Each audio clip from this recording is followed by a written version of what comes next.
disebarluaskan langsung dari Dusun 4 RT 17 RW 9 Desa Sumberhadi Kecamatan Melinting Kabupaten Lampung Timur. Inilah kami, Plasma Production. Halo, selamat berjumpa kembali bersama saya Bastomi SPD MPD di mata pelajaran muatan lokal bimbingan komputer. Tabi pun, apa kabar? Semuanya sehat ya? Untuk kelas 10 IPA dan IPS di pertemuan kedua kali ini kita akan membahas mengenai materi komputer ya. Dan pada kesempatan kali ini kita akan membahas mengenai bagian-bagian komputer atau istilahnya part of computer.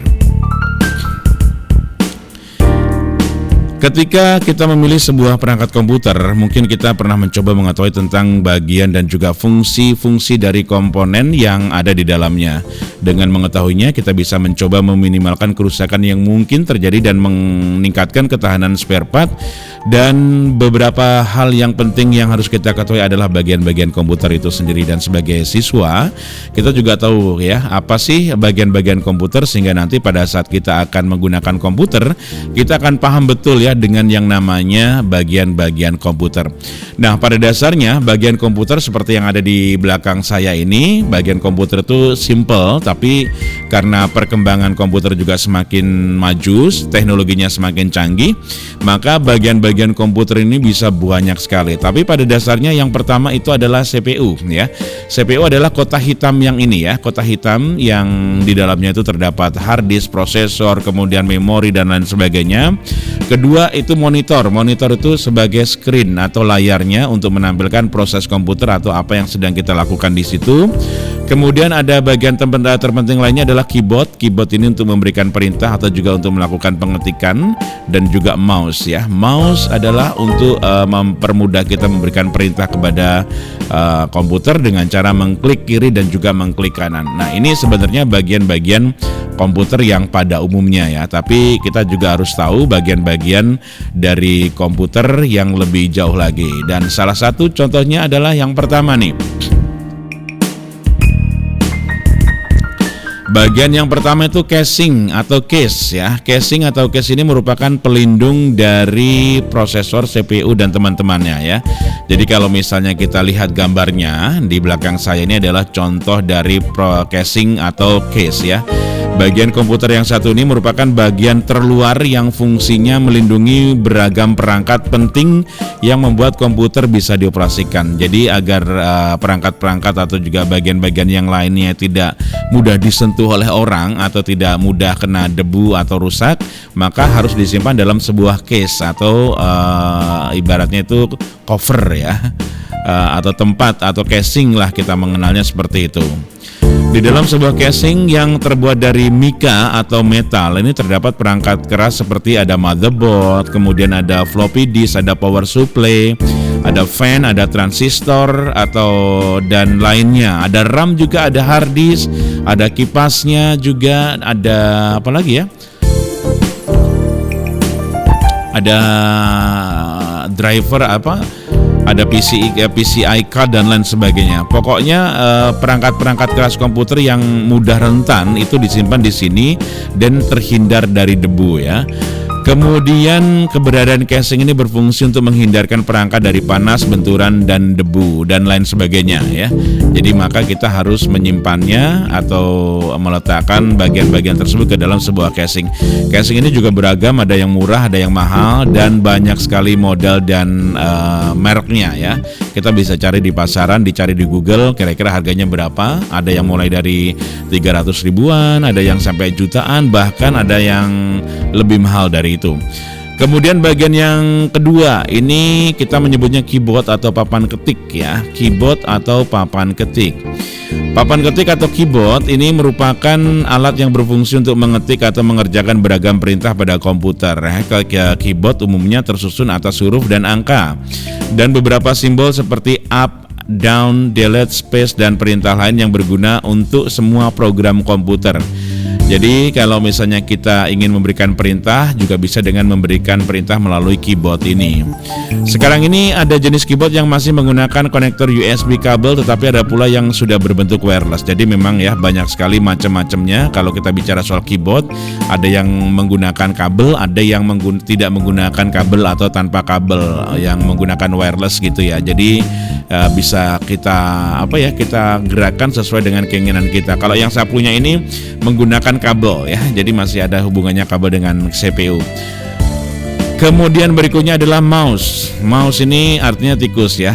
Tikus kan suka kemana-mana gitu ya, suka masuk ke sana sini, gampang banget. Jadi dengan mouse ini juga kita bisa memberikan perintah kepada komputer dengan cepat dan dengan simple. Mouse ini juga macam-macam, ada yang tanpa kabel, ada yang menggunakan kabel. Harganya juga macam-macam, mulai dari 25.000 sampai yang ratusan ribu juga ada ya. Dan kegunaan dari mouse ini adalah perangkat operasional komputer yang bukan berarti tikus ya sebenarnya, bukan berarti tikus sungguhan. Gimana sih? Jadi mouse yang merupakan perangkat operasional komputer ini bukan berarti tikus sungguhan dalam bahasa Indonesia. Karena bacanya mouse ya, mouse bukan mus. Kita sering membacanya mus. Mana musnya? Sebenarnya yang benar adalah mouse. Perangkat ini dinamai mouse karena perangkatnya tersusun dari elemen kabel dengan ujung setengah bulat seperti badan tikus.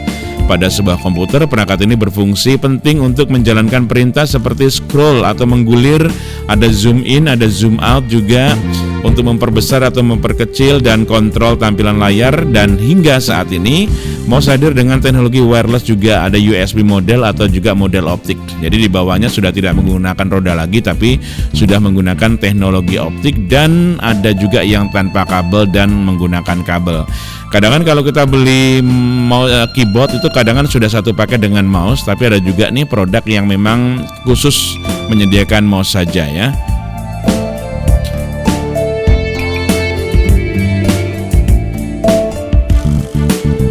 Oke, bagian yang berikutnya adalah monitor. Monitor ini sebenarnya bahasa Inggris, tapi monitor ini juga bisa kita artikan sebagai bahasa Indonesia ya. Nah, bentuk-bentuk monitor itu seperti yang ada di belakang saya. Ada yang modelnya kayak televisi tabung, itu namanya CRT. Ada juga yang sudah menggunakan LCD, ada juga yang menggunakan LED dan lain sebagainya. Monitor adalah bagian komputer yang menampilkan beragam kode program yang ada di CPU menjadi gambar ya, atau tulisan, atau video maupun suara. Sekarang ini layar monitor komputer ada dalam beragam ukuran dan modelnya pun semakin berkembang, mulai dari bentuk tabung hingga sekarang ada yang slim atau yang tipis, atau layar datar dengan teknologi touchscreen. Jadi sama seperti HP mungkin. Jadi monitor ini juga ada yang tinggal pencet saja, touchscreen gitu, tapi biasanya harganya lebih mahal ya. Kemudian ada power supply berikutnya. Power supply ini adalah bagian komputer yang memang dia tuh menyuplai semua arus atau tenaga atau tegangan ke dalam bagian-bagian komputer. Kalau power supply-nya rusak, ya otomatis komputer tidak bisa dioperasionalkan. Makanya power supply ini juga penting. Pada saat komputer kita tuh banyak sekali kegunaannya untuk ini untuk itu, maka kita juga harus menyediakan power supply yang bagus, yang tegangannya stabil. Karena kalau power supply-nya itu tidak stabil juga akan merusak yang namanya itu komputer ya. Jadi harus benar-benar. Tapi kalau power supply tidak ada yang tanpa kabel ya, semuanya masih menggunakan kabel. Pada sebuah perangkat komputer, power supply memegang peranan penting untuk menyuplai daya yang digunakan dalam menghidupkan dan menstabilkan kinerja perangkat komputer. Power supply bermanfaat mengubah arus AC atau arus listrik menjadi DC. Pada prakteknya, perangkat power supply akan mudah mengalami kerusakan apabila ada tegangan yang terlalu rendah atau listrik yang sering mati mendadak. Nah, ini dia penting sekali buat kita agar power supply kita aman ya, kita harus menggunakan yang namanya UPS atau stabilizer agar tetap standar dan tidak mudah rusak ya. Bagian berikutnya adalah mainboard. Main itu utama, board itu papan. Jadi papan utama. Jadi mainboard ini ibaratnya itu kalau rumah itu lantainya lah, kira-kira seperti itu ya. Jadi dalam mainboard ini sangat penting juga dalam bagian-bagian komputer, karena dalam mainboard atau motherboard, sebutnya motherboard atau mainboard, adalah papan sirkuit yang menjadi pusat operasional komputer. Di dalamnya tersusun beragam komponen seperti ada CPU, ada prosesor, ada VGA, ada hard drive, ada RAM juga. Kemudian ada juga untuk slot-slot yang lain dan lain sebagainya. Ini juga bisa dijual terpisah ya kalau kita bicara soal motherboard. Seperti yang ada di belakang saya, ini adalah contoh dari mainboard atau motherboard yang ada di pasaran.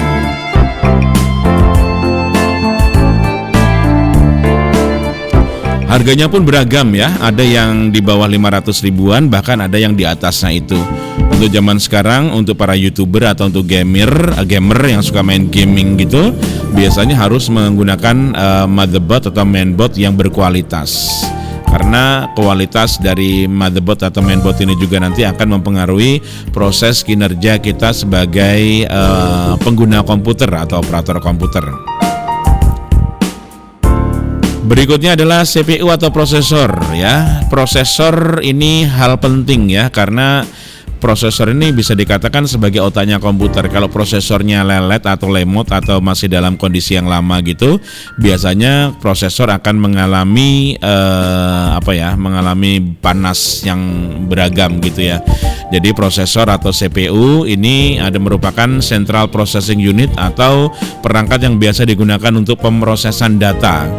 Perangkat ini mengontrol semua aktivitas komputer dengan menerjemahkan kode yang dikirim sehingga speaker bisa mengeluarkan suara misalnya gitu ya, monitor bisa mengeluarkan gambar dan lain sebagainya. Secara umum kecepatan CPU untuk penerjemahan perintah komputer terukur dalam satuan gigahertz ya. Jadi prosesor ini penting untuk kita agar komputer kita bisa bekerja semaksimal mungkin. Nah, ini di belakang saya gambar-gambar bagian-bagian prosesor. Ini ada kipas. Kipas ini adalah pendingin agar prosesor itu bekerja tidak terlalu panas. Maka kita siapkan pendingin, dan di belakang saya ini adalah motherboard untuk meletakkan prosesor ya. Karena prosesor ini terletak di motherboard atau di mainboard atau di papan utama. Ini contoh prosesor dari Intel. Ada Core i3, Core i5, Core i7, terus juga ada tipe-tipe yang lain. Jadi prosesor ini yang menentukan mahal enggaknya sebuah komputer ya. Sekarang kalau kita ingin bekerja lebih cepat, kita biasanya menggunakan prosesor yang Core i7 misalnya, atau Core i5, Core i3. Kalau Core i3 dengan Core i7 tentu lebih bagus kecepatannya dengan Core i7. Makanya prosesor ini juga akan terasa mahal harganya. Berikutnya adalah VGA card atau kartu grafis. Ini penting untuk kita ketahui karena di dalam Video Graphic Array atau singkatan dari VGA, Video Graphic Array, merupakan perangkat lunak dalam komputer yang bertugas menerjemahkan gambar grafis ke dalam layar sehingga ketika dilihat tampilannya visualnya gitu terlihat berkualitas. Ibaratnya gini. Dengan adanya VGA card ini, kalau kita mengedit video, maka kita membutuhkan VGA card yang bagus ya. Atau kita main game, biar gamenya nggak putus-putus, kita harus menggunakan VGA card yang berkualitas dengan RAM yang besar ya. Karena VGA card juga akan mempengaruhi proses tampilan dari layar komputer itu sendiri. Kemudian berikutnya adalah RAM. RAM ini kepanjangan dari Random Access Memory atau memori RAM, orang bilang menyebutnya seperti itu.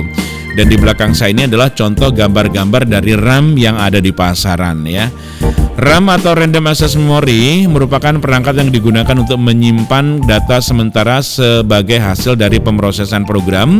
Dan secara umum perangkat RAM terdapat dalam kapasitas yang sangat bervariasi mulai dari 2 GB, 4 GB, dan 60 GB.